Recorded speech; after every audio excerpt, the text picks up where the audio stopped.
Welcome back to my channel. This is doctor Shivani Bhargav. आज का video NEET aspirants के लिए बहुत इंपॉर्टेंट है। हमारे पास गिनती के 5 दिन भी नहीं बचे अब नीट के एग्जाम में, तो बहुत सारे बच्चों के दिमाग में ये चीज चल रही होगी कि जो डिलीटेड पोर्शन है मैम क्या वहां से भी क्वेश्चन आएगा। तो आप चाहे जेई मेंस का पैटर्न देख लो, चाहे जो एक सीईटी हुआ था उसका पैटर्न देख लो नीट में। बिल्कुल नीट एनटीए वालों ने अपनी जो उनकी फितरत है उसको दोहराते हुए डिलीटेड सेक्शन से क्वेश्चन दिए जरूर है। तो बिल्कुल नीट 2024 में भी पूरी उम्मीद है कि डिलीटेड पोर्शन से वो क्वेश्चन देंगे। तो मैम अब क्या मेरे पास 5 दिन बचे हैं तो क्या मैं उन डिलीटेड पोर्शन को पढ़ने बैठूं? नहीं, हमें पूरा कुछ नहीं पढ़ना है। जितना पढ़ रखा है सिर्फ उसी को रिवाइज करना है, क्योंकि मैं तो खुद भी सजेस्ट नहीं करती कि लास्ट मोमेंट पे आप कोई नई चीजें पढ़ो।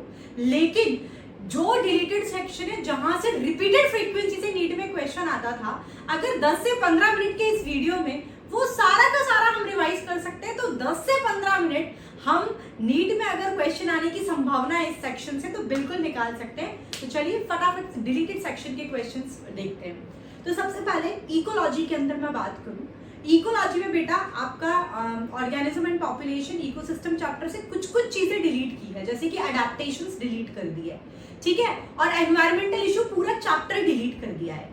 इकोलॉजी क्यों? क्योंकि अगर मैं वेटेज पॉइंट ऑफ व्यू से बात करूं तो जेनेटिक्स और इकोलॉजी सबसे पहले पायदान पर आते हैं। तो हम सबसे पहले इकोलॉजी के डिलीटेड सेक्शन से जिसमें से क्वेश्चन आने की संभावना सबसे ज्यादा है वो मैं डिस्कस करती हूँ। सबसे पहले हम बात करेंगे बेटा अडेप्टेशंस की।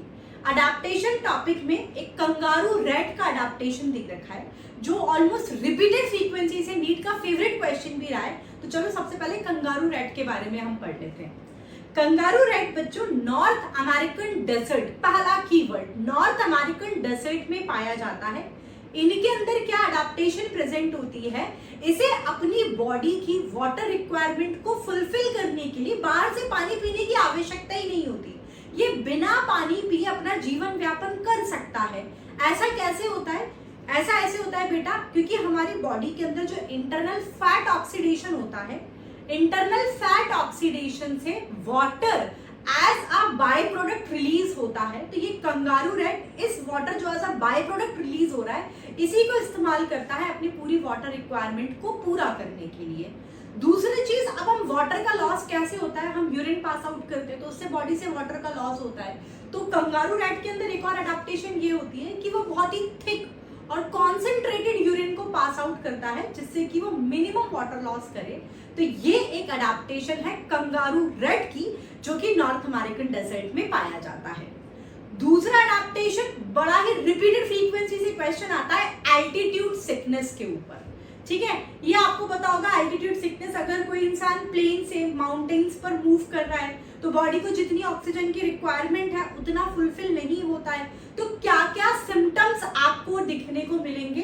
तो बेटा एक तो नोजिया, फटीग, हार्ट पैल्पेशन, ये टेम्परेरी सिम्टम्स हैं, ठीक है। नोजिया होगा, उसको फटीग महसूस होगा, हार्ट पैल्पेशन होता है, आरबीसी का प्रोडक्शन इंक्रीज हो जाता है, हीमोग्लोबिन की ऑक्सीजन के साथ बाइंडिंग एफिनिटी जो है ये आपकी कम हो जाती है और ब्रीथिंग रेट भी बढ़ जाती है।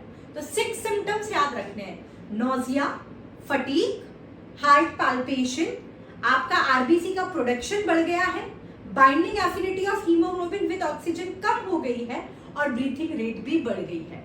अब इससे एक और वैरायटी ऑफ क्वेश्चन ये भी आता है, वो क्वेश्चन देता है कि 6 महीने पहले कोई इंसान दिल्ली से हायर एल्टीट्यूड पर मूव किया तो अब उसके अंदर क्या देखने को मिलेगा। तो एक चीज याद रखना, बाकी के जो सिम्टम्स बताए मैंने, नोजिया, फटीग, हार्ट पैल्पेशन, ये शॉर्ट टर्म इफेक्ट होते हैं। 6 महीने बाद भी उसके अंदर आरबीसी प्रोडक्शन इंक्रीज रहेगा। तो इस तरीके का क्वेश्चन एक नीट में आता है। तो कंगारू रैट का अडेप्टेशन, एक एल्टीट्यूड सिकनेस हमने देख लिया। तीसरा एलेंस रूल से भी आ जाता है, ठीक है। एलेंस रूल क्या हो बच्चा कि कोल्डर क्लाइमेट के अंदर जो मैमल्स रहते हैं उनकी शॉर्ट एक्सट्रीमिटीज होती हैं, ईयर और लिम्स शॉर्ट होते हैं to minimise the heat loss, इसे कहते हैं हम एलेंस रूल। और एक अगेन बहुत फेवरेट क्वेश्चन एग्जामिनर का वो है ये सब जो मैंने बात की ये तो फिजियोलॉजिकल अडेप्टेशंस है, यानी कि कुदरती इनके अंदर इस क्लाइमेटिक कंडीशन को या फिर जो भी ये चीज है इसके साथ कॉप अप करने के लिए फिजियोलॉजिकल अडेप्टेशंस होती हैं। एक बहुत इंपॉर्टेंट है that is about the desert lizard. Desert lizard के अंदर बेटा कोई फिजियोलॉजिकल अडेप्टेशन नहीं होती, वो बिहेवियरल मीन्स ऑफ अडेप्टेशन को शो करती है। डेजर्ट लिजार्ड बिहेवियरल अडेप्टेशन को शो करती है। इसमें क्या होता है बेटा कि जब उनको लगता है कि बाहर का temperature below the comfort zone जा रहा है तो दे बास्क इन द सन। जब लगता है कि बाहर बहुत भीषण गर्मी पड़ रही है, टेम्परेचर बहुत ज्यादा बढ़ गया है, तो they move to the shady places. तो ये एक बिहेवियरल अडेप्टेशन जो कि डेजर्ट लिजार्ड शो करती है। ठीक है, तो इकोलॉजी में मैं बात करूं तो अडेप्टेशन डिलीटेड सेक्शन है, सारे अडेप्टेशन ना पढ़े, बट ये अडेप्टेशन जो मैंने बताए कंगारू रेड के बारे में, एल्टीट्यूड सिकनेस के बारे में, आपका डेजर्ट लिजार्ड जो बिहेवियरल अडेप्टेशन शो करता है इसके बारे में, and fourth but not the least Allen's rule के बारे में। ये 4 अडेप्टेशन आप जरूर पढ़ के जाए, इन्हें स्किप ना करें।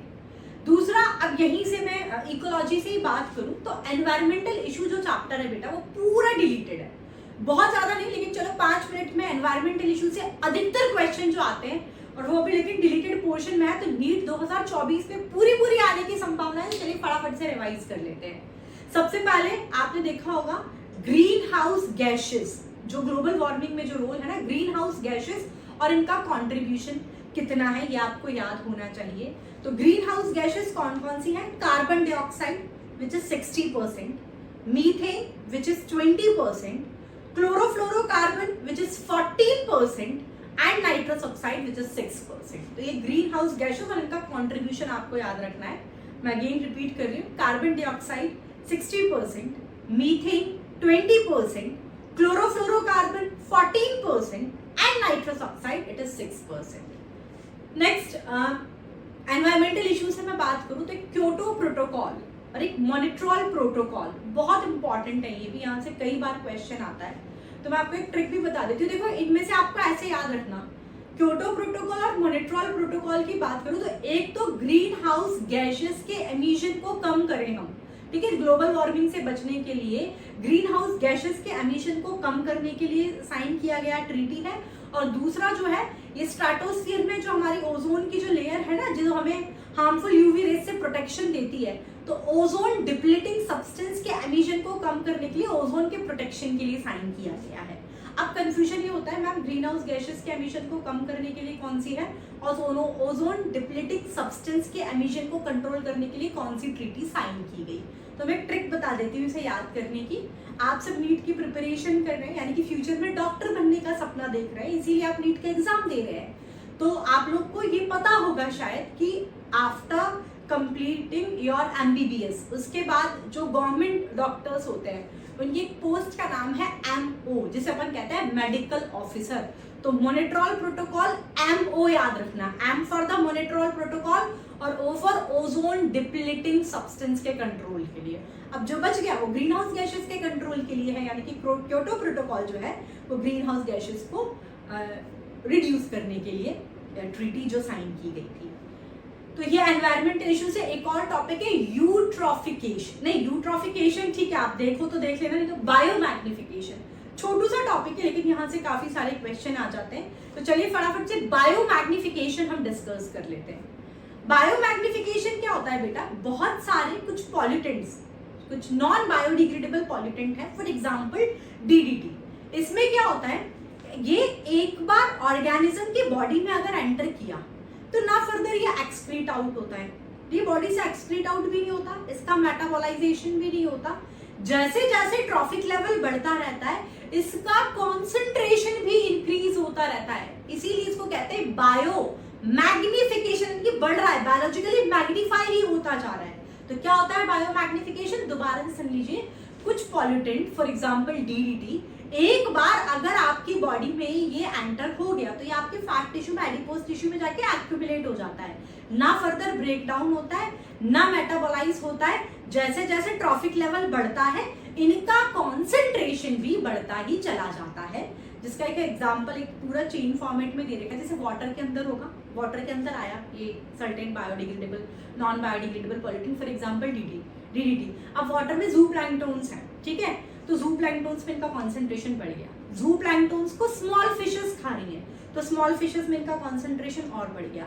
स्मॉल फिशेस को लार्ज फिश खा रही है तो कॉन्सेंट्रेशन और बढ़ गया। और कुछ फिश ईटिंग बर्ड्स होती हैं तो फिश ईटिंग बर्ड्स में इनका कॉन्सेंट्रेशन और बढ़ गया। तो आप देख रहे हैं ना, अलोंग द फूड चेन जैसे जैसे ट्रॉफिक लेवल इंक्रीज हो रहा है, इस पॉलिटिन का कॉन्सेंट्रेशन भी बढ़ता चला जाता है। तो वाटर से जू प्लैंक्टन्स में ज्यादा होगा, जू प्लैंक्टन से स्मॉल फिशेस में ज्यादा होगा, स्मॉल फिशेस से लार्ज फिशेस में ज्यादा होगा, और लार्ज फिशेस से फिश ईटिंग बर्ड्स में इसका कॉन्सेंट्रेशन सबसे ज्यादा होगा। अब एक क्वेश्चन फिश ईटिंग बर्ड से ये भी हो जाता है बेटा कि ये जो बर्ड की पॉपुलेशन कम हो रही है, बर्ड्स की पॉपुलेशन डिक्लाइनमेंट में भी इसी का रोल है। कैसे? तो बेटा ये क्या करता है, जो डीडीटी है ये बर्ड्स के अंदर जो कैल्शियम मेटाबॉलिज्म है ना उसको डिस्टर्ब करता है, जिससे कि इनकी एग शेल की थिनिंग होती है।